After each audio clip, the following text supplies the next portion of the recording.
I absolutely love the sport of ice hockey, or of course, as it is referred to in the part of the world where we're speaking to our guest from today, simply hockey. And we are thrilled to be able to welcome our next guest to the show, member of the 2022 gold medal winning team at the Olympics. It defeated arch rivals USA for sweet, sweet revenge to win a gold medal there. Also a member of two World Championship winning gold medal teams and has an esteemed career across the world in the great sport of ice hockey. I do welcome to Off the Podium, the one, the only Jamie Lee Rattray. Jamie, first of all, welcome to Off the Podium. I'm glad I got your name there right eventually. I just started a little bit, it seemed. It's all good. I've heard it be butchered way worse, so I'll take it. Happy to be here. I'm excited to chat with you and have some fun here. I always get pumped for ice hockey. I mean, got to wear the Team Canada jersey, as I mentioned to you off air. It's sort Sure. of not the biggest excuse I ever get to wear it here in Australia. But I mean, I can't imagine you get too many Australians contacting you for wanting to do interviews about your sport. Probably of all the countries in the world that probably want to interview you, Australia's probably not really at the top of your list.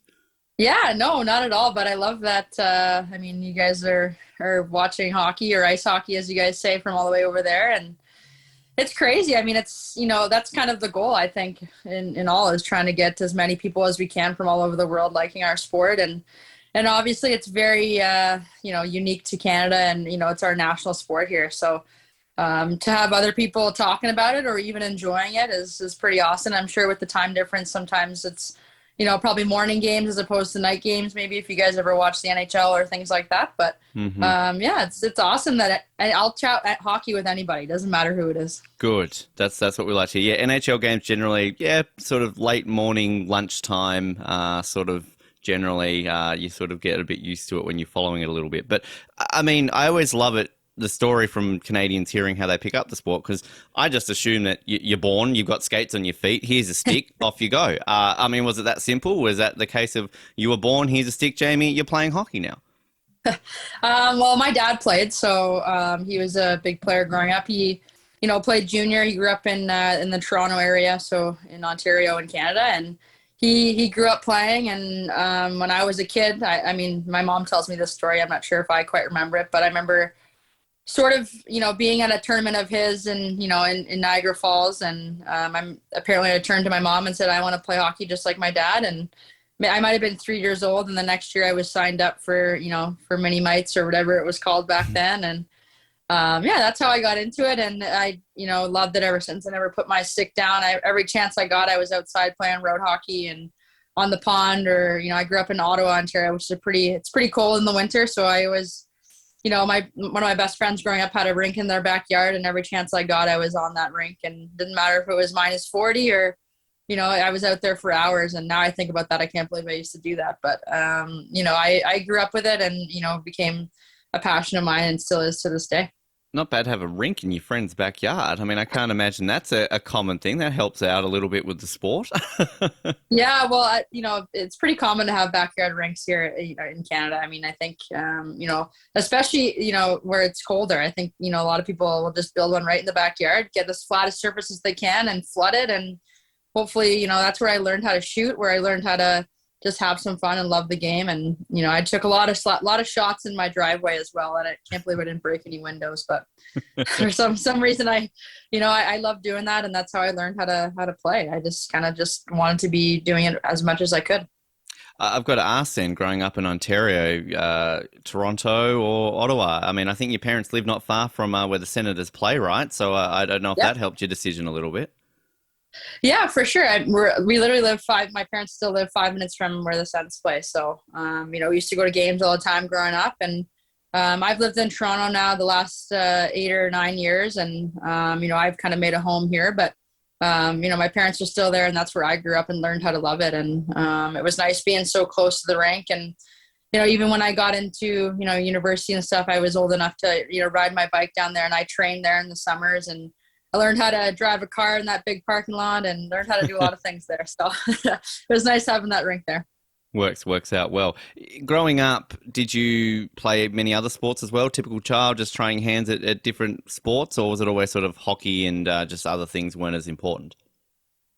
Yeah, I was, hockey obviously took over. But I played ball hockey in the summer, and then in high school I played basketball, I played flag football, and then hockey as well. So I played a couple different things, and I think it's really important to play different sports. I think obviously it's important to take a break. I think nowadays kids are on the ice 12 months of the year, and I think it's really important to first of all take a mental break, but also a physical one, and do different things and teach your body how to be an athlete and move in different ways, which can also help you be a hockey player. So I loved playing basketball and football. I loved doing that stuff. It was something different and a new challenge that I really like to embrace. And I really encourage, younger athletes now to do the same thing, because I think it really rounded me out as an athlete as I grew up, and helps me now to this day. And, even in the summers, I take a good amount of break and play other sports, with my friends now. So I think it's really important.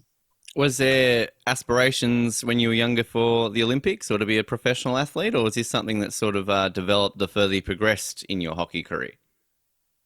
No, for sure. It was the dream from the start. I think I watched the 2002 Winter Olympics in Salt Lake City, and that was kind of my first memory of watching the Olympic team and women playing hockey. To be honest, I'm not sure if I've ever really seen women play hockey before that on TV. And I still remember Jana Hefford's goal with like 2 seconds left in the second period to make them go up. I think it was 3-1. That was like the memory that's ingrained in my head. And right from that moment, I wanted to play for Canada and go to the Olympics. And at the time, that was the only team that I kind of knew of. And obviously, we want something different now going forward. But it was always a dream of mine. And then when I finally got to wear that sweater when I was 16, it was pretty surreal. That's for sure.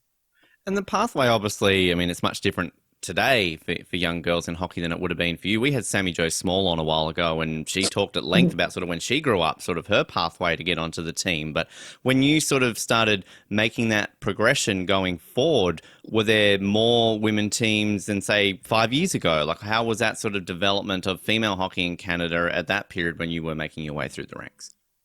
Yeah, so I played boys hockey till I was about 13. And at that point, the boys were getting too big.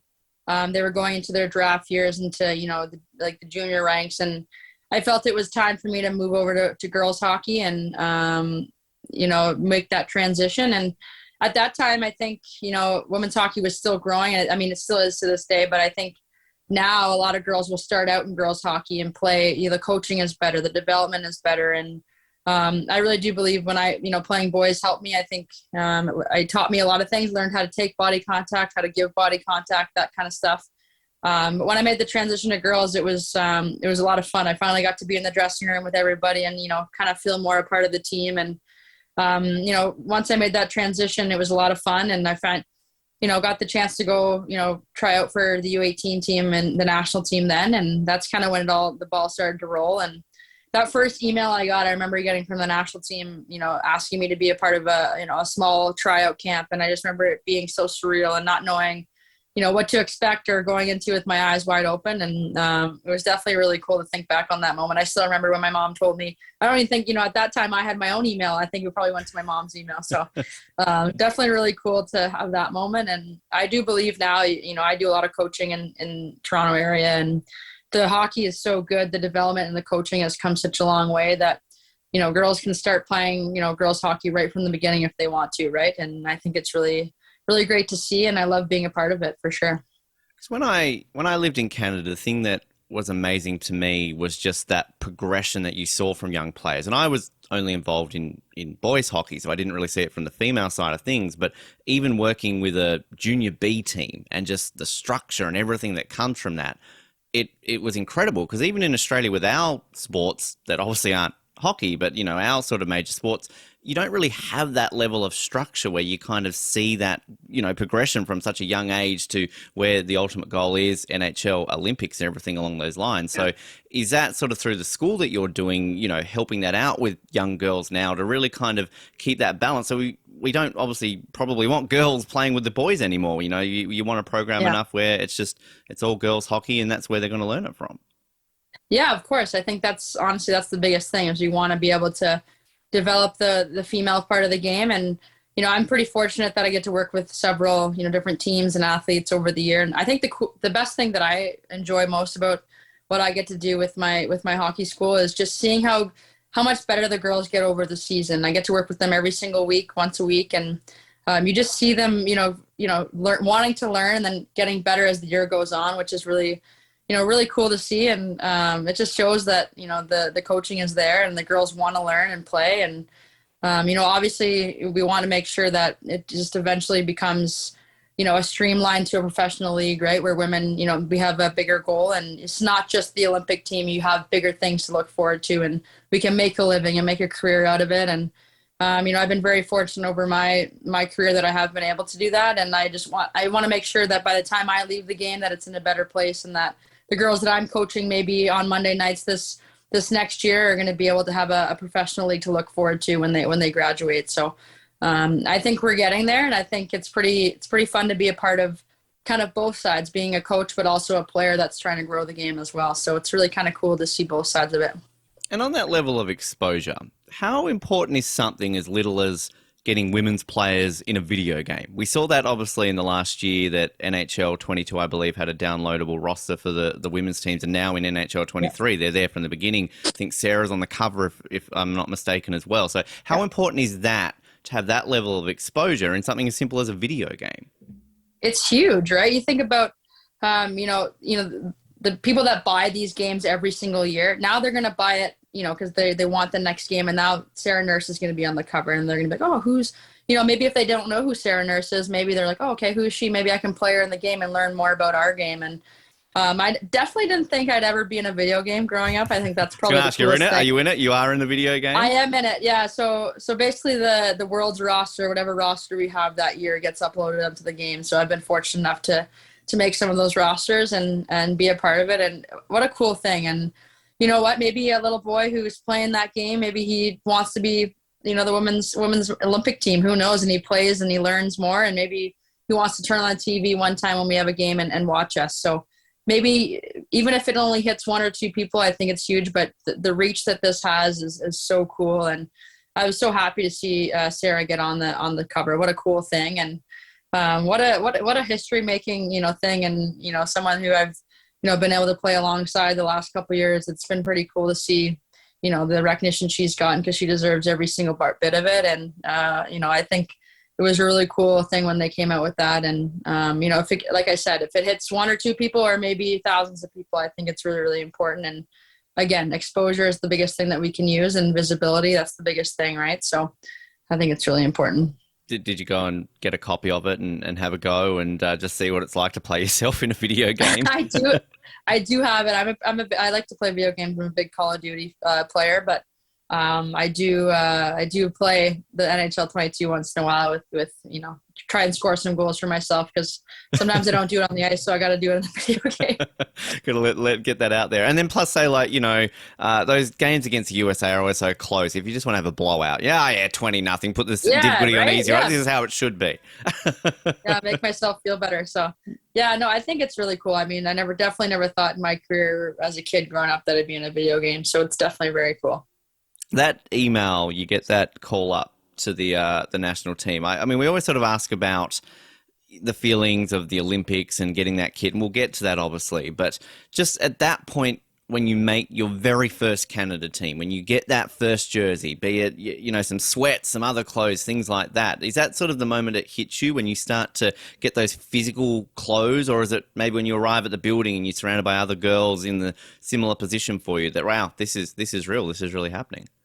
Yeah, I remember going to the camp, and it's kind of a blur because it happens so quick. There's usually 40 or 45 girls there, and we're all trying to make the team, and kind of goes quick. And then I remember making my first team. It was a summer series against the U.S. And I remember walking into the room and, seeing my jersey up there with my name on it. And I remember putting it on right away, and we all took pictures. And back then, I'm pretty sure it was probably on a flip phone or something. But it was pretty cool, like just that feeling of, finally making it. And, and honestly, that feeling never gets old. It doesn't matter how many times you make the team or what age group it is, or it never gets old walking into the room. And even in a game, let's say in this last World Championship, we always get excited. What color are we wearing? What are we wearing? We all walk in, and to see them all hung up like that it really never gets old. And It's something that makes it all worth the hard work and the sacrifices that we do make over the years to wear that jersey, and never take it for granted. And it's I wear it with much pride, that's for sure. Do you have a select jersey number that has stuck with you for your entire career, or has that fluctuated on different teams that you've been on?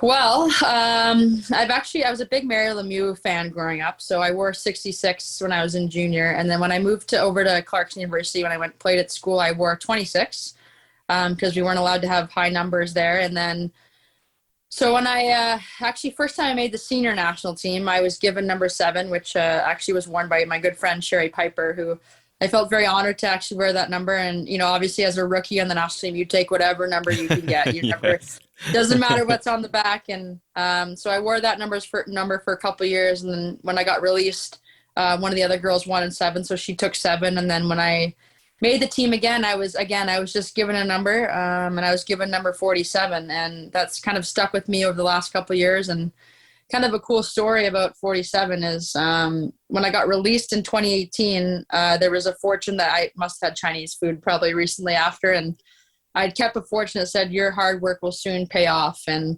I taped it to the inside of my notebook, and I started writing every one of my workouts down so I could go back and see that I actually did the work. And I gave myself a year that year to try and make the team again. And I happened to make the team, and I got 47. And it wasn't till maybe 6 months later where I opened my notebook again, the same notebook that I had been writing down. And on the front, it had, how on the bottom it has the numbers of, the lucky numbers. And the last number was number 47. Wow. On that fortune. And so that's kind of become my number the last 4 or 5 years, and something that I think I'll stick with because it's, I love 26, wearing 26 in college, but it's definitely a cool story, and something that, it's kind of funny how things like that happen in life. And I still have that fortune taped to the same notebook, and I brought it with me to the Olympics, and kind of how life comes full circle like that. So it was really neat to, have that. So 47, I'm sticking with as long as I can have it. Fantastic. Great story. I was going to ask, do you still keep the notebook? Because I can imagine that's Yeah. a nice little motivational keepsake there as well. Does it get a little bit tattered after a while, though, I can imagine, on the gym? But the more tattered, the better, right? It shows that you've been using it well. Yeah, it's it's pretty full now, so it just kind of sits in a drawer. But I have like a shoebox full of, little stuff that I've collected over the years of my career, and it stays in there. And actually, when I won the gold medal at the Olympics, I had taken a cool picture of, some of my strength coaches have given me little things over the years. I've taped those inside of my notebook and took a picture with the medal. And it's kind of cool how things come full circle and makes it worth it in the end. And definitely a cool story, something that I'll keep with me as my career goes on. So. Definitely. When we have the Jamie Lee Rattray Museum, I'm sure that will be like front and center, right? Like next to the gold medal, perhaps? That's my parents' house. My parents' right, house okay, is of course. I am an only child, so it's tough. That my parents' basement is a shrine. I'm kind of embarrassed to say that, but it's. Oh, come on. Yeah. You bring people, look at this. Oh, well, how awkward. I've got to get something from the basement. What's all this stuff down here? Oh, well, while we're here, would you like to hear the story of the notebook?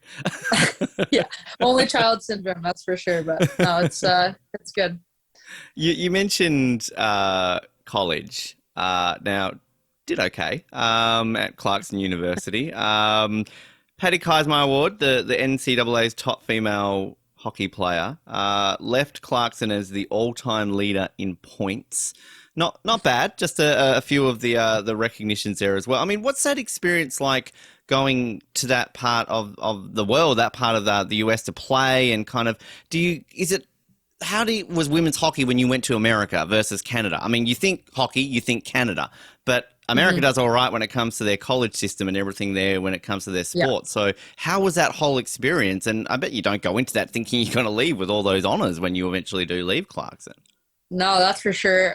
So actually, like for us, and at least the women's side of hockey, is our kind of route is usually the NCAA. The top players, for the most part, choose to go to the NCAA mostly because the funding is there, the scholarships and, schooling and that kind of thing. So I decided to go to Clarkson, which is about an hour and a half from Ottawa, where I grew up. And it's a little small school. It's 3,000 kids, and it's in this little small town in the middle of nowhere. And I think the biggest thing there is the Walmart. And, so I think I decided to go there because of, it was a young program at the time. It was maybe 9 or 10 years old. It was just coming up, and they were starting to get good. And I kind of wanted to be a part of something that, we could build. And we had a big class coming in. There was 8 of us, and we were a pretty strong class of girls coming in. And I wanted to be a part of something where we could build and get better and create a culture there. And so it was, obviously it's different some of the regular students that most of our team was Canadian. So that wasn't really too much of a culture shock, but getting to know the other students obviously is different in the States than it is in Canada. But you know what? It felt like home. It was such a great place to go to school. It was a small town, and hockey was the only Division I sport. So we were kind of the big sport on campus. So that was kind of neat to be a part of us in men's hockey. And we really built this, phenomenal team and culture. And our class really, we were a close class that, I think we set the record for the most losses in our freshman year. And then by the time we got to our senior year, we had set a record for the most wins and, had won a national championship. So it just shows that, our freshman year, we all could have bailed and, went different places and, what is this? Why are we here? Kind of pouted, but we decided to stick together and start building something that was, really, truly special. And it's kind of neat when you talk back with those girls about the stories of that team, because it was super special what we did. And I never thought that would happen. That's for sure. Win a national championship in the States especially Division I is pretty special. And I don't really know how big it is until you come home with that trophy and show it off. So definitely a cool story there, and something that I will always cherish, and always love telling old stories with the girls about Clarkson, because it was some of the best 4 years of my life. That's for sure. And how many of those girls would go on to be your teammates, Olympics? Like you sort of, a few of them went on to win some medals at the Olympics as well? Yeah. So Renata Fast and Erin Ambrose were where I went to school with 2 years with them, and they were part of this last Olympic team. And someone like Erica Howe, who was our goalie, we had been teammates. We still have been teammates 13 or 14 years in a row, and from Ottawa to Clarkson and through pro. So we also represented Canada at some tournaments over the years, and a handful of girls kept playing. And it's kind of sad, because I think about some of the girls who had to make a decision at the time to either take a full-time job or continue playing. And I still think that if some of them were able to continue playing, they'd still be playing today. And that's obviously the goal. What we want to do is when you graduate, you don't even have to choose. You can just go play. And but yeah, there was a handful of us that we still talk. It's funny. There's a lot of us roaming around Clarkson Golden Knights, and even girls that I didn't get a chance to play with that came in after me that have been a big part of the national teams over the years. And right.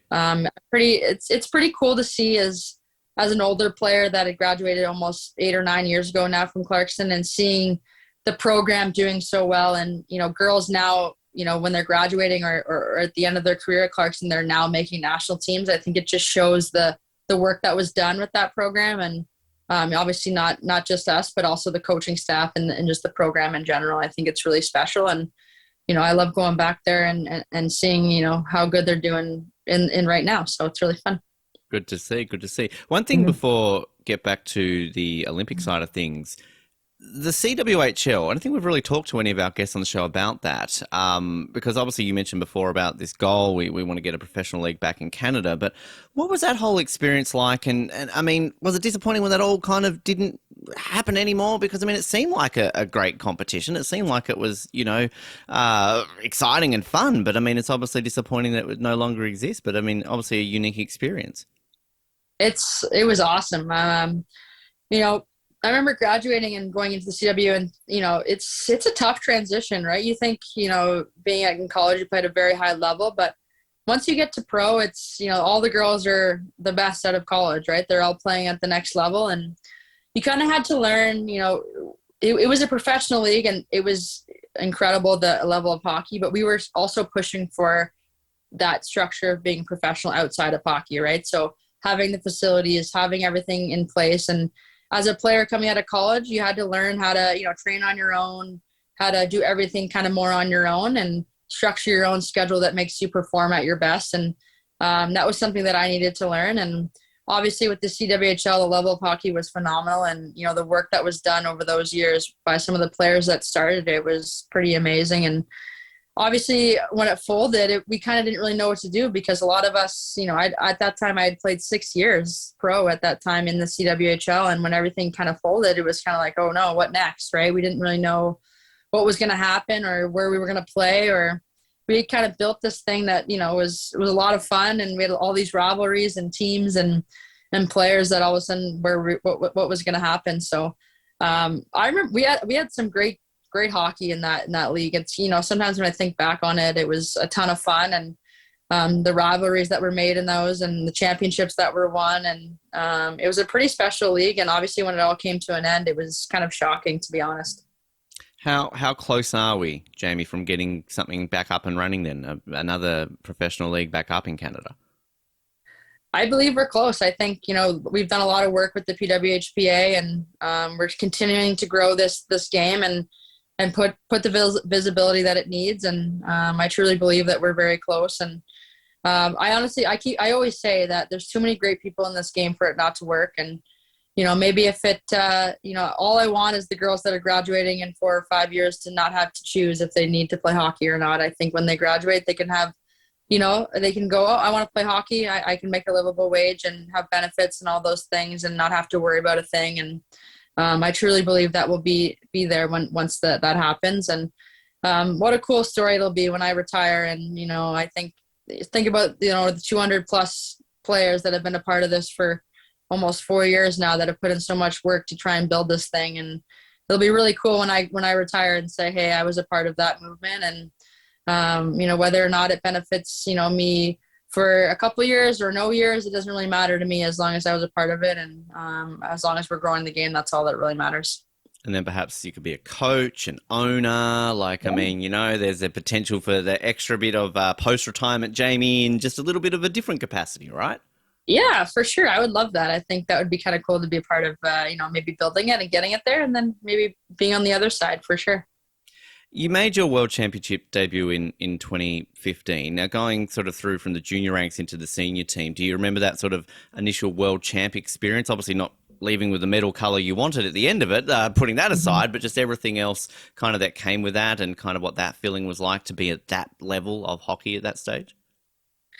Yeah, it's pretty, to be honest, I think back about it. I had at that time you have no expectations. You have no idea kind of what to expect or how to, handle a full world championship. And it's hard. That transition is very hard. From the U22 or development age to senior, it's a big jump. And I remember there was a handful of us that were doing it together, which I think really helped. I think about the girls that, I kind of went through the junior ranks with, and then we made the jump to the senior team. So I think that was a big help, but it's a different level for sure. And, I learned a lot from the girls that have been on the team previously, girls like Brianne Jenner and, Marie-Philippe Poulin, who I got to play with in U18s, and you kind of lean on them to kind of help you through. And also you got to kind of learn it on your own as well. Right. And, now that I've been to a handful of them, you learn what works for you in terms of a short-term tournament like that. But I was just so excited to be there. I think that's one thing that I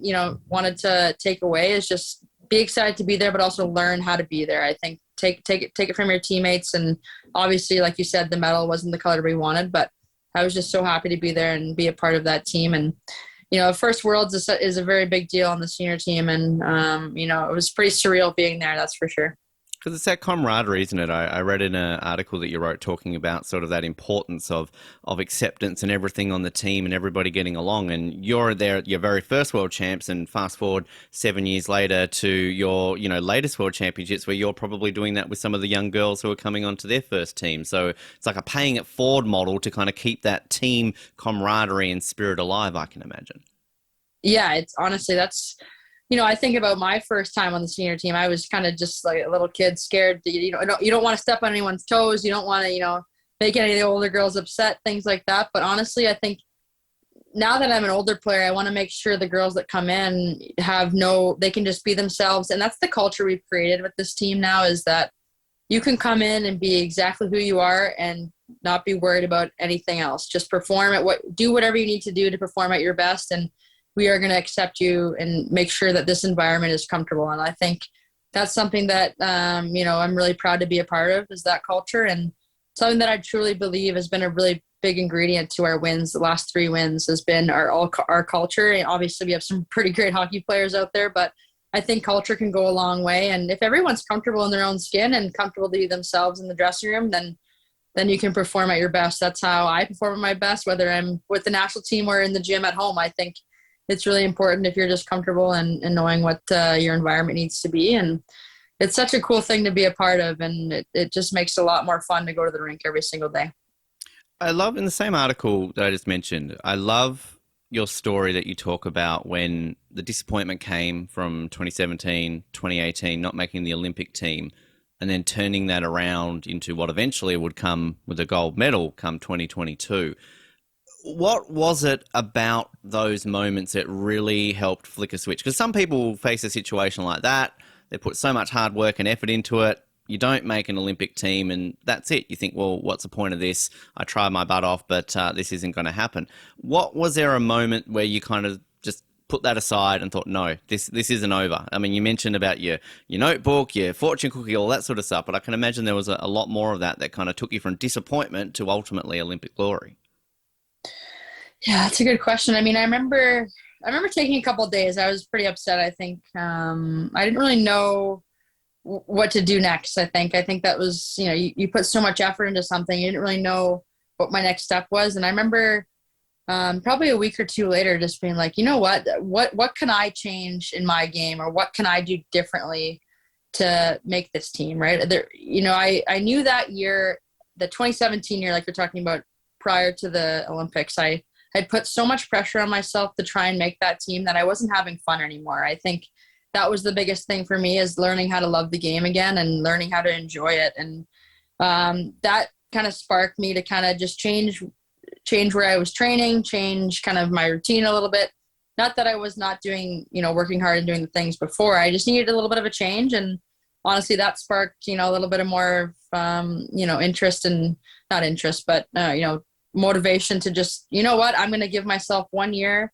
While the girls are training for the Olympics, I'm going to train just as hard as they are. And then when it's my turn again, then, I'll be ready. And if they don't take me, I can move on, knowing that I put everything I did into it. And, if they did take me, then it was all worth it. And I truly, that year, I remember putting a lot of my own funds and things like that into training, just to make sure I put everything I possibly could into it, to make sure that, when I walk away from it, I can, be satisfied with what I did. And I'm happy that I did, because, it really paid off. And honestly, I think if I make that, or make the centralization team in 2018, I don't know if I make this next Olympics. And I truly believe it was probably the best thing for me as an athlete. And as a human being, I learned, how to deal with some adversity and how to do it. Sometimes you just got to bet on yourself and do it on your own, to be honest. And it wasn't easy. And everyone handles that stuff differently, but that was just how I handled it. And I'm really happy about it, because now when any adversity comes my way, whether it's small or big, I know that it's, in the end, it's not really a huge thing. Just take it day by day and control. Biggest thing that I probably learned was control what you can control. And I couldn't control that I wasn't on that roster, but I can control how I responded to it. And that's what I decided to do. Because I love hearing that, because I had a conversation, one of our former guests on this show, she didn't qualify for Beijing. And I had a conversation with her sort of after that. And obviously she was incredibly disappointed, and having a real raw conversation about what's next, because she was very open with me in saying that, look, I've put so much mental, physical, my financial, everything into this. And it's another 4 years now that I've got to work out if this is realistically going to happen. She did. She decided to continue. She's on that training progress to try and get to Milan. But it was just that insight, because I can imagine it's that disappointment. You're not going to the Olympics. You've got to get over that. Then the Olympics come on. You've got to try and tune that out. Do you even sort of want that? But they're still your teammates, everything. But it is that desire, that dream that, you don't want to give up on. And as you say, you can then use that for fuel and fire later on. Obviously, your story is great. It's got a happy ending. Ultimately, sometimes some don't have that happy ending. But you got to use sometimes these disappointments, right, to spur you on to try and turn it around completely, which is great that you can use that.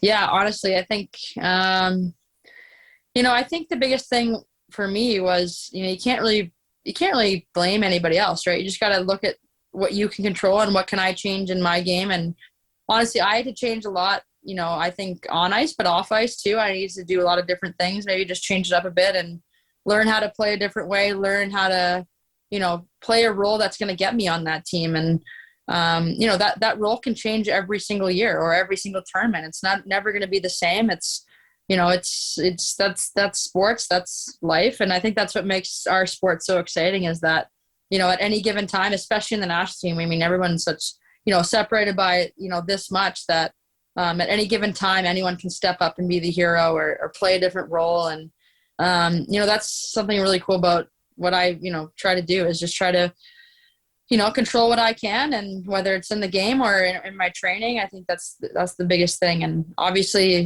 just it's hard to hear the hard news. And honestly, it's, in the end, it's, it's how you respond to it and how you want to deal with it. And I think that's the biggest thing that I've learned over the years is, it's not, you're allowed to be upset and allowed to be sad for a bit, but then after that, it's how you respond and how you, kind of show how you respond. So I think that's really important. I believe you train with some CFL players, which, I mean, is there much transition in terms of learning from there? I mean, are they learning more from you? I mean, I don't know sort of how it works from football to hockey with that transition. Yeah, I trained with, actually that year the Olympic year, I trained with a handful of them. And it was kind of neat. I think we actually had a lot of similarities in terms of kind of where the CWHL was at that time and the CFL right there. A lot of those guys still had to work part-time jobs and things like that. And they understood that, they're still trying to build their sport too in Canada. And I think that was something that we really bonded on. And honestly, it was kind of neat doing different things. I remember, running routes with them and catching footballs and, hanging out with the guys. And it was different. It was a nice, different change from what I had done before. And hearing their stories and their sport. And it was a lot of fun being a part of that group. And now I'm still in contact with a lot of them and watch them, play in the CFL. So yeah, it was a lot of fun and something different that I think sometimes can be something good. That's good to hear. You get the disappointment in 2018. Fast forward 2022, the opposite now, from the disappointment of not being selected to the complete opposite of being selected. What's that moment like when you're told, Jamie, you're going to the Olympics. You are part of this squad. You're going to Beijing. It's pretty crazy. I actually was in a hotel room by myself. I had COVID at the time, actually, which is kind of funny. Like you have this picture of you making the Olympic team and you're hugging the coaches or hugging your family. And I was in a hotel room here in Toronto right before Christmas. And I remember just, it was very emotional. And I remember just taking a second after I hung up the phone and not really knowing what to do with myself. I kind of felt a little bit out of my body, and it's pretty crazy news to hear. And after all the hard work especially even in a centralization year, it's a lot of ups and downs, but mentally and physically. And I think it just was the best news ever. And I couldn't wait to call everybody and tell them, because it's not just me that goes through this, right? It's my family and my friends that have been amazing support over the years. And I couldn't wait to tell them the news, but definitely different than I pictured, but I'll take that news anyway. So I can imagine you order yourself some good room service, and at least if you're in isolation, or I deserve a good meal tonight to celebrate, made the Olympics for God's sakes. Maybe a couple beers too, but yeah. Excited. Which, I mean, in a weird way, kind of good that you had COVID at that point and not before you're about to get on a plane to Beijing, right? If you want, I mean, not that you want COVID, but like if you're going to get it, you want it then and not before you get on that plane. Yeah, it was, that year was, scary because, obviously with everything going on in the world and how the Olympics worked, right? We were in a bubble and a sealed kind of environment, and you wanted to make sure that, you got the chance to compete, because that was the biggest thing, right? You didn't want to, also in a team sport, you didn't want to affect your teammates. So we were very careful that whole year in terms of, bubbling or, making sure we were taking care of ourselves, things like that.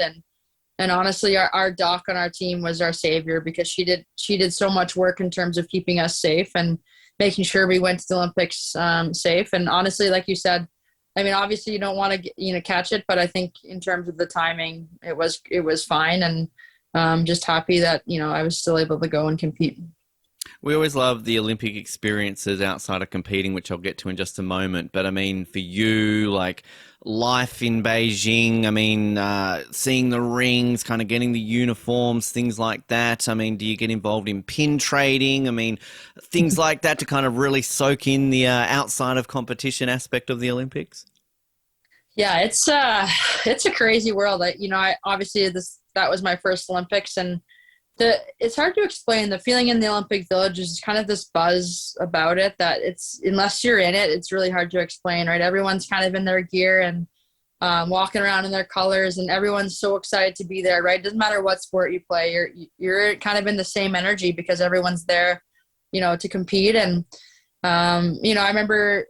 I think our travel day, it's a crazy travel day. It was probably well over 24 hours. I remember we got to Beijing. It was maybe 11 o'clock at night their time. And all I wanted to do was go to bed. But I remember walking into our room and we got the full Lululemon kit of all of our stuff. And then obviously we were up for a couple more hours, opening everything up, trying everything on. And I remember like our roommates, we would come out and show each other each day our outfits. And it was just so cool. Just the atmosphere of being of the Olympic Village is, like I said, really hard to explain. And I think that was the coolest part for me. I kind of felt kind of out of my body sometimes, and it didn't really feel like I was there. But walking around, just seeing everybody and in their colors. And actually, a lot of the volunteers wanted to trade pins, so that was kind of the way I traded pins, was with the volunteers, and they wanted them. So I'm not a big pin collector, but a lot of the athletes were doing that, and it's kind of neat to talk to different athletes in different countries, and it was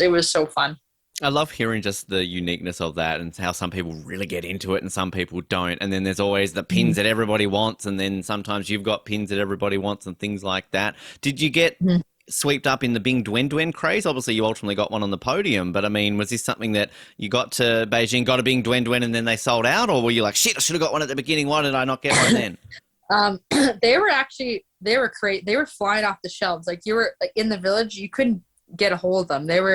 And there was a certain day, right? Each week they'd get restocked, so the girls would go. But I didn't quite get into it as much. I got a cool mug that I really wanted that had like a gold handle on it. And but like some of the girls were stuffing their, we had already gotten a lot of stuff. Obviously, when you're at the Olympics, you just kind of collect all this stuff while you're there, which is really cool. But a lot of the girls were trying to figure out how to fit them in their suitcases on the way home for nieces and nephews and for family and things like that. But obviously we got one on the podium, and that one still sits on my shelf. And it was crazy. I couldn't get over how popular he was. And it was kind of a cool craze, right? You don't really realize, I'm not sure if like you talked about the craze, but I'm not sure how the general public knew how big it was. It was crazy how many people were trying to get their hands on them, and they probably should have made double what they did because they probably would have sold them all. It was crazy. Yeah, we've learned a lot just how much that came, because it definitely seeped out into the news how popular they are. But I think even I recently looked up in the last week. I'm just like, oh, Bing Duen Duen, eBay. They're still going for like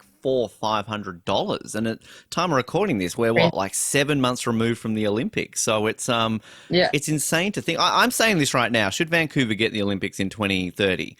We need to, top Bing Duen Duen. I mean, I can't remember the name of the mascot from 2010. It was a great mascot from what I remember, but I really think we need to look at what they've done for Beijing with Bing Duen Duen. They've reinvigorated the Olympic mascot, so let's try and get something, cracking for 2030. Yeah, he was a great mascot, Bing Duen Duen. I don't know, like it's crazy. I know you're right. I can't think of some of the other ones, but it's he was everywhere. Like in our drive from the rink to the village or whatever, he was absolutely everywhere. It was crazy. It was really cool. All the fails, we loved it during the games when you just had like stuff Bing Duen Duen getting stuck in the door at the media center. I think it was the figure skating gala. He got taken out on the ice. There was one, I think there was a Bing Duen Duen try to do a flip and it lost a leg. I mean, I don't know if that's how it got popular because it's just all these fails. But yeah, it's amazing. I remember the Sydney Olympics as a kid and getting involved in all the mascots there. I mean, the right age for them, right? But yeah, mascots are fun. That's what we want from the Olympics. I mean, people probably struggle to name half the ones who have had in the last 20 years, right? So Bing Duen Duen's done a service for the mascots. I agree. He was a big hit. So good work there, Bing Duen Duen. The hunger and desire amongst that team going into Beijing. Obviously, disappointment from Pyeongchang. But of course, outside of that in the World Championships, won in 2021 in the lead up, but before then the US had sort of had the number in there. So how hungry were you all? Because watching those early games when you're winning everything like 10, 15, nothing, I remember commentating every single day going, I think Canada want this. I think they're wanting to get themselves back on the top step of the podium. Was that a simple case of like, we need to fix what happened 4 years ago? This is all about revenge and we're going to do this.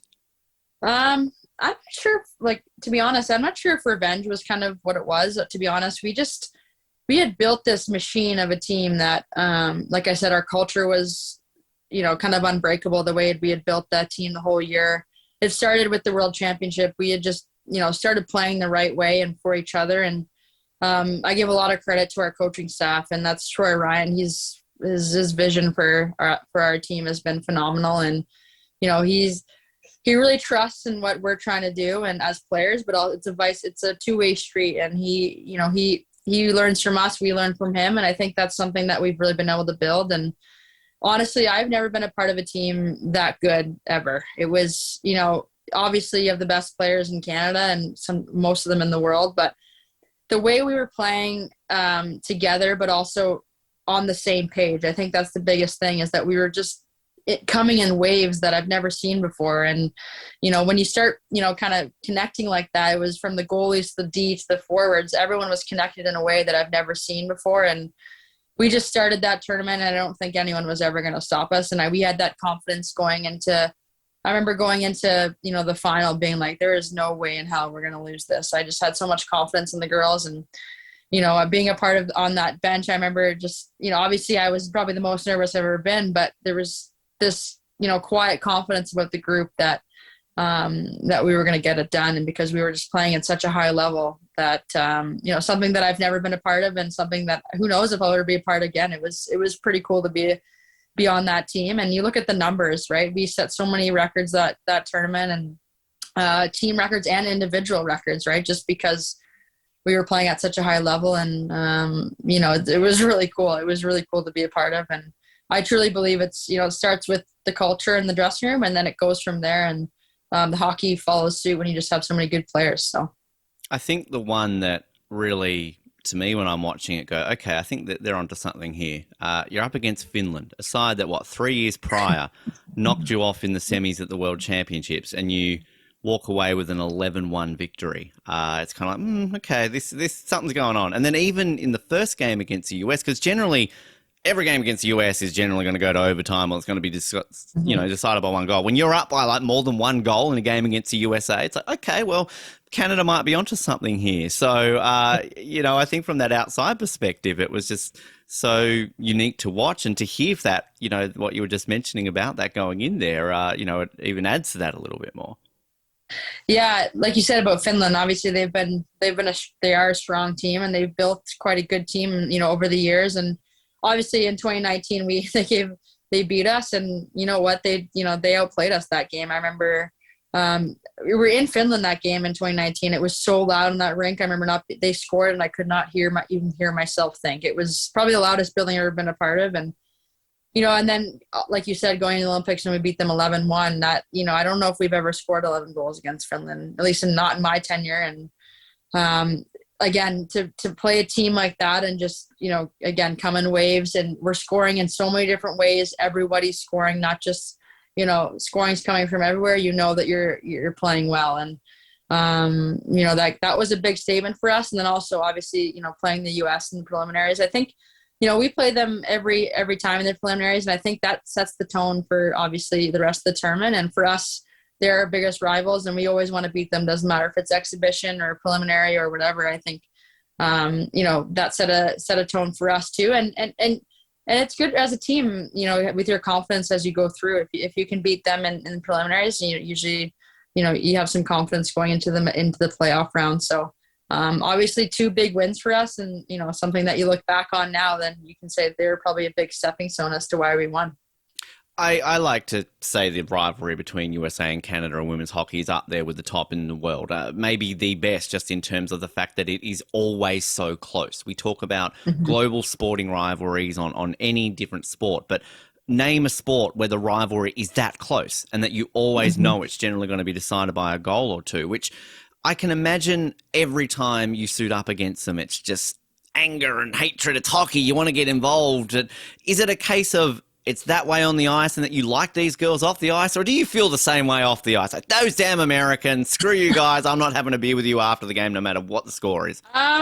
You know what? It's funny because obviously when we play against each other, it's pretty heated, and I've been part of some really cool, really fun games against them, and I've been part of those heated battles too. But I think the fun thing is that outside of our when we play for our countries, with the PWHPA, we're trying to build the same thing, and we come together, to do that. And a lot of us have played with each other either at college or we played against each other in college, and we get to know each other, or in pro we played together. So I think there's also this mutual respect for one another, that we know the work that goes into it, and we've been down similar paths. Doesn't matter if you're Canadian or American. I think we have this mutual respect, and that's why I think the games are so heated and competitive, because we've had similar paths, and we both want to win. And I think I think about, in the Olympics, I'm very close with someone like Megan Bozak, who has, been to a couple Olympics, and, it sucks. You want your friend to do well, but also, you're trying to compete for the same thing, right? For a gold medal. And it's just the mutual respect after the game that, usually when it's over, we drop it. And if we see each other in the meal room or in the hallway, it's usually a hello, or, how's it going? Things like that. And I think that's what makes it so special, is that as soon as we get on the ice, it all shuts off. And as soon as the game's over, I think that's kind of a theme in a lot of sports, is as soon as the battle on the field or on the ice is over, then it's time to have that mutual respect, because you know what goes into it. So it's been pretty fun to be a part of some of those games. Must have been pretty fun to be part of that gold medal game then, Jamie, to walk away with the gold medal. Can you describe that moment when the final siren goes and you realize you're Olympic champion? It's hard to describe. I remember jumping over the boards, and I said this before, it literally feels like I was out of my body. Like, I felt like I was watching it from above. It's kind of, I think a lot of people probably would say the same thing. It's, unless it's happening to you, it's hard to really put into words, because I remember jumping over and not knowing with my body what to do, where to go.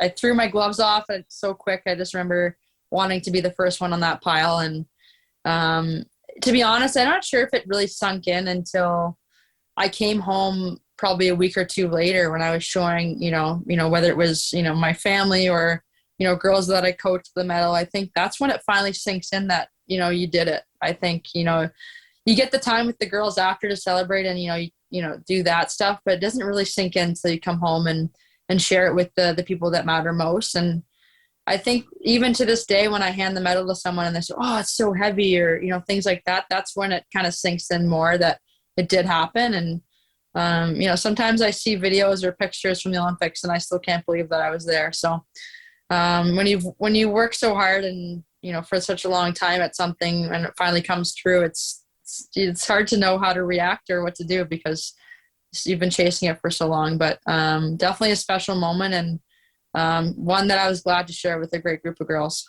What's an Olympic gold medal winning party like? Is it bigger than a world championship winning party from the year before? Oh, yeah. It was, I think the best thing is that there was Canadian beer in the dressing room after. I remember coming in, there's Molson Canadian for us and champagne, obviously. And obviously we were in a bubble, so it was a little bit different vibe than I'm sure it is when all your family's there and things like that. But I think the cool thing is that we got to celebrate together as a group, and we got to, celebrate with other athletes as well. But that's the cool thing, is sometimes when for example, this last World Championship, you go and disperse, you celebrate with the families as well. But you don't get to celebrate with the girls that you grinded out with for that long. And we got to do that for 3 or 4 days before we went home. And I think that was really special because, you don't always get to do that. So the parties were definitely fun, and I won't tell you how many beers I had, but they were a lot of fun. I was going to say, please tell me at least with the hangover that Air Canada maybe bumped you up to business class or something on the way back home, right? I mean, you probably needed a nice bed to sleep, right? Oh, yeah. It was, that's probably the best hangover I ever had, because I don't even think I was hungover, because I was still had the adrenaline going, and, obviously didn't sleep much, but It was, yeah, it's pretty crazy to think about, but the Canadian beer tasted extra good that day. The stat that obviously kept going around, I mean, you were the oldest debutant since Nagano on that team, but I think you leave ninth best skater, 7 games played, you get 9 points in total, 5 goals, 4 assists. I mean, you're pretty much left showing how good you are, Jamie, and that, this is obviously holding good stead moving forward. Is it a case now of you've had this taste and you want to keep going, like that Milan, Vancouver 2030, home Olympics potentially around the corner, these sort of goals? Or is it sort of still one cycle at a time and you just review it sort of every couple of years? Yeah, no, I mean, obviously, like I talked about our culture and our team, it's pretty hard to not want to be a part of that. And I think, like you said, I think, once you win, it's hard not to want to do it again. I think, I still love this sport. I love training. I love getting up and doing what I'm probably one of the luckiest people in the world. I get to get up and, do the thing, play the sport that I love. And, I'm going to keep doing it until I wake up and it feels like a job, and it definitely doesn't feel like a job. And, obviously one day at a time, one event at a time, 1 year at a time. But, obviously I would love to play another 4 years and be a part of the next one, because I think, once you taste it, you want to taste it again. And we have such a special group that I would love to be a part of it as long as I can. Well, you did all right sort of post-Olympics, another world championship, not too bad, still going on strong there. I mean, you've mentioned a couple of times about the school that you've sort of set up and going along there. Give us a bit of an idea about the idea behind that, and if people listening sort of want to get involved, what can they do? Where can they get involved? Yeah, so I just created Jamie Rattray's hockey school, and basically what it is just I run development for skills development for teams in the GTA, so the Greater Toronto area here in Ontario, and teams I mostly work with teams. So what happens? So even for example, this next winter coming up, I'll see 4 or 5 teams during the week, once a week, and run a practice for them, and run skills for different ages from U9 right up to U18. And honestly, I'm just trying to give back a little bit. And I love coaching, and I love, like I said earlier, seeing the girls get better. And I do teams. I also do individual coaching, things like that. But it was just something that, kind of started as a part-time thing. And it still is a part-time thing because hockey, obviously training and my own career still comes first. But it's something that has really grown into, I'm head of development for an organization here in Toronto, and it's just become something that I've loved to do during the winter. And when I have a night off, and spending 4 or 5 hours with the girls once a week is something that I really do enjoy. So, as long as I can still do it, I'll always do it. And I like to give back and see the girls get better. So that's become kind of a thing over the last 8 years of my, post-college career, and something that I hope to continue over the years. Oh, obviously, I realise it's a school for girls, but I just if you ever want to help out an aging Australian who maybe doesn't know how to skate and has wanted to play hockey but is getting on a bit, don't know if you make any discrepancies for that sort of level there, Jamie. But I mean, I might know a guy, just maybe. Yeah, come over. We'll do it. I actually do boys teams too. So if boys, girls, doesn't matter. Anybody who wants to play, let's do it. Perfect. Come All on right. over. Good to know. Jamie, before we wrap up with a set of get to know yourself questions, I have to ask the medal. You mentioned Bing Dwen Dwen's on display. I mean, is the medal on display, or is this something because you're still taking it with you lots of places that you keep in a safe space ready to go when people want to see it?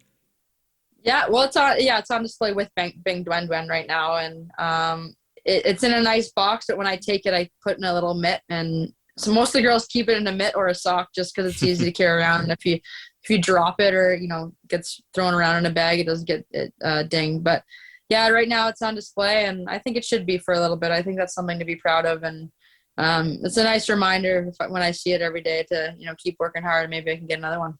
And then it goes into your parents' museum for you, the shrine in the basement, right? True. Basically, with all the other Olympic gold you win, the world champ, all those sort of things as well. So that's how it all plays out. Jamie, we wrap up. These are a set of get to know yourself questions. As always, these a questionnaire that was given to Team Canada athletes ahead of Rio and Pyeongchang. And I'm using the questionnaire that was given to the one, the only Natalie Spooner. So if you want to compare any of your answers to Natalie's, I can tell you what she answered for these. All right. And also, there is the optional element of drawing. It's completely optional. But if you're bored today and you want to add some homework to it after this interview, you can draw a picture of one of your teammates. You can draw a picture of yourself, and you can draw a picture of your favorite animal. And I'm saying right now, Natalie, decent drawer. She's drawn a picture of a giraffe. Pretty decent. So I feel like she's good at everything. yeah, well, there you go. She loves drawing giraffes. So completely optional there if you feel the need. But we'll start off with your favorite Olympic moment is. Oh, of my own or in general? Well, I was going to say you can answer your own or in general. You can answer both if you like, or just one or the other. Oh, that's a good one. I don't know. I think actually I mean, obviously winning myself, but our team was up there. But I remember watching at the Olympics in 2022, Isabel Weidman, who's a speed skater for Canada. She's a long tracker. She's phenomenal. I think they did a team pursuit, a team kind of style. I remember watching it with my roommates and just it was just so exciting. And I remember yelling at the TV and it was pretty crazy. I think that was kind of a cool moment. And then obviously hanging out with them after celebrating, I think that was really cool. But just like seeing what goes into these other sports too, I think is something that was really cool. So I'm going to pick that one because from the outside, it was just something I had so much pride watching it. So. Great answer. And as we always say, particularly with our winter guests on the show, it's the Olympics is a unique beast because you don't generally get to do multi-sport events outside of an Olympics. You know, a lot of our summer guests have Commonwealth Games and Pan Am Games and things like that, whereas unless, say, you go to a Canada Games or something growing up, you don't really get that opportunity. So you get to bump shoulders with these athletes you don't really get to do often. Yeah, exactly. So it's an added element there. If you could have any superpower, what would it be? Oh, transportation for sure. Mm-hmm. Good answer. Yes. Yeah. Natalie would like to fly, by the way. Just that's a good one. I guess you could fly everywhere, but transportation, if I just wanted to be in Australia, I could go. Exactly. You could be like, boom, I need some Tim Tams and Vegemite right now. Go to the supermarket and then be back for dinner, basically, with that. Your favorite sports movie is? Remember the Titans. Hey, same answer as Natalie. There you go. It's a hockey thing. There. It's a good movie. Great movie, actually. Yeah, really good. It's a great movie. Your funniest childhood memory is? Oh, gosh. Funniest. I mean, I don't know if this is funny, but I remember I cracked my head open on a woolly mammoth at the Museum of Nature one time. Wow. I was playing hide and go seek tag. It's not really funny, but now it's kind of funny now. Well, I remember on a woolly mammoth. That's not something that everybody does. I think that's pretty funny. One of those things outside, and I was hiding underneath, and I got up too quick, and I put my hand on my head, and all of a sudden I was bleeding everywhere, and I had to get stitches. Thankfully, my mom was there as one of the volunteers. She took me to the hospital, but on a field trip, I was just trying to have some fun with my friends, and I cracked my head open on a woolly mammoth. So it's kind of funny to think. That needs to make the museum somehow. I don't know if she took any photos of that, but get a picture of the woolly mammoth, the woolly mammoth that Jamie Lee Rattray split her head open. This is the one. I love that. That's great. Your favorite pump up song is? Cinderella Man by Eminem. Oh, nice. Good one. Yeah. Is that something that you put on like before every game, or is it something you put in the room so everybody can hear it, or are you just sort of headphones on yourself and get? No, that's my song that I listen to when I walk into the rink. Usually, that's my last song that I listen to. I am the DJ in the room, so I usually play a little bit of everything. It's tough. It's tough to always put on hardcore stuff. You got to kind of find a mix of everything for everybody. I was going to say, because when I was doing work with the Junior B team in Victoria, we would often ask the players about who's in control of the aux, who's doing that. And there was always like sort of a change around. But if there's one person constantly in control of it, do you get requests of the girls saying like, hey, let's this, that, or that song's crap, Jamie, that doesn't pump us up? Like, is it controversial? I do get requests, but I actually make a playlist before each game. I like sit with my coffee and make a playlist before each game. So I try to change it up for the girls, but I try to make a theme. Like for example, for this last tournament, you kind of have 7 different themes, for each game, but like a dance or kind of a throwback, things like that. So you get a little bit of everything, and it's tough when you have some of the younger girls that don't know some of your music. It's tough, but you just try to change it up. Just don't play the same song over and over, and then I think you're doing okay. Was there one at the Olympics that kind of stood out, that there was an Olympic anthem that helped you along the way? Olympics. I'm not sure, but this last Worlds, there was this Bella. It's called Bella Ciao. There's this remix from what's the Netflix show? Money Heist. There's like this song, I think, that it was remixed by somebody, and we got a hold of it this World Championship, and it became our. Before we went out for the first period, I always play it and turn it up, and we would, to go crazy in the room. So that was kind of our anthem in this last Worlds. Yeah. Good. All right. I like hearing that. Speaking of Netflix, the most recent TV show that you binge watched is? Ooh, I'm currently rewatching Yellowstone because I think the new season is coming out. But I'm kind of a reality show watcher, so I just watched Selling the OC, which was similar to Selling Sunsets. So it's kind of a silly reality show, but I love it. That's all right. You got to have those vices. Well, can we ever see the Jamie Lee Rattray reality show? Is this something that if somebody's listening right now, thinking like, "Hey, this would be good. Let's get this off the cards." I don't know if I'm that interesting, but maybe. You never know. Well, this should be a Team Canada reality show. Follow you around the world. That'd be interesting. I'm sure people would watch that. Yeah, maybe. I don't know. Maybe they'd like it. I don't know. Yeah, people. I'm sure we've got very influential, TV producers listening and watching today. So clearly, it's going to happen. Yeah. Your least favorite foods are? Oh, olives, and I don't like bologna or mustard, which is my three things. I'm not a picky eater, but I will. I mean, I don't know if bologna is really a food, but those three things I do not like.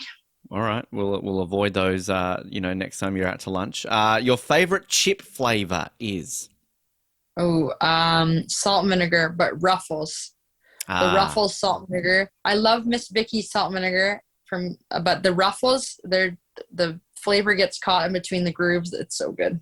Oh, I like that. I like that sort of analysis of how that works. But that's a good point. They do seem to be a bit more flavoursome. If you weren't an athlete, what would you be? Oh, I don't know. I'd probably be on TV or the radio talking about sports, probably. Good answer. Because I love all sports, so I would probably be doing that. I see a career in that happening. It's sort of post-retirement. I think that's a nice little switch. So podcasts. Thought of starting your own podcast as well. You could do that. People would tune in. Perfect. I hope so. Yeah, I'd hope so too. Let me know what it's like when people tune in. It must be a good feeling. Your favorite vacation spot is? I recently went to Hawaii after the Olympics, and it was probably the most beautiful place I've ever been. Maui was pretty phenomenal, so I highly recommend it to anyone who hasn't been. But that was for sure my favorite place that I've ever been. Always chasing sun. Is that a thing that, obviously a lot of our winter guests love to find the sun when they can? I honestly, for someone who plays a winter sport, I could live my life all year in summer. I hate the snow. I hate the winter. I should be living in California playing on the Anaheim Ducks or something because I love the sun. I could live my life without winter. Australia, we've got a league. So just saying, if you ever want to come this part of the world, that we've got one. People usually describe you as probably outgoing, caring, and pretty easygoing. Pretty easy to get along with, I think. I hope. I like that. What would you describe Natalie as? I'll see if it'll match up with her answers. Probably very similar, very outgoing, fun, and loves to sing. Yeah, well, she didn't put that one. I'm sad now, but she put outgoing and energetic. So that's what she put there. She's awesome. She's a great person to have in the room. This singing aspect, though, I'm sad that that's not on there as well. Jamie, before we let you go, people want to follow you on social media, your school website address, anything where people can stay up to date with you and what you've got going on at the moment? Yeah, my Instagram and Twitter handles are rat26, so RATT 26, and my hockey school name is JLR Hockey School, so you can just go jlrhockeyschool.com, and that's where everything is. And Yeah, drop in, say hi. If you just want to send me an email or chat, I'm good with that too. So either way. Perfect. Indeed. Jamie, it has been such an honor and a pleasure to learn about you, your career, everything else in between hand. We're going to keep an eye on things moving forward towards Milan and beyond. And yeah, next time I'm in Toronto, I'll hit you up for some lessons and we'll see how quickly it takes you to probably kick your first ever student out of a class. I'll be honored to be that first one for you. Let's do it. Hit me up and we'll go do it. And then we'll have a beer after.